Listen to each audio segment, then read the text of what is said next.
Hi சொந்தங்களே. ஊர்ல இருந்து அத்தை மாமா வந்திருந்தப்ப எங்கள் அத்தை வந்து உருப்படியாக பண்ண ஒரே காரியம் என்னன்னு பார்த்தீங்கன்னா, இந்த பித்தளை பாத்திரத்தை வந்து நல்லா கழுவி கொடுத்தாங்கங்க. கழுவி பளிச்சுன்னு ஆக்கி கொடுத்தாங்க.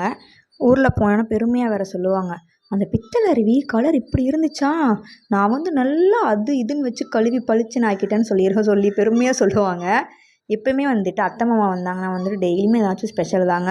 அத்தைக்கு வந்து பார்த்தீங்கன்னா பிரியாணி ஐட்டம் ரொம்ப பிடிக்கும். மாமாவுக்கு வந்து ஸ்வீட் ஐட்டம் பிடிக்குமா, காளான் பிரியாணி, அப்புறம் வந்துட்டு பச்சை பட்டாணி ஊற வச்ச குழம்பு, மாமாவுக்கு பிடிச்ச மாதிரி பாயசம்னு சொல்லிட்டு எல்லாமே பண்ணி கொடுத்து அன்னைக்கு வந்து அவங்க ஊருக்கு கிளம்புனாங்க. ஸோ அதனால் வந்துட்டு நைட்டு வந்துட்டு கடையில் சாப்பிட்டுட்டோங்க ஹோட்டலில்.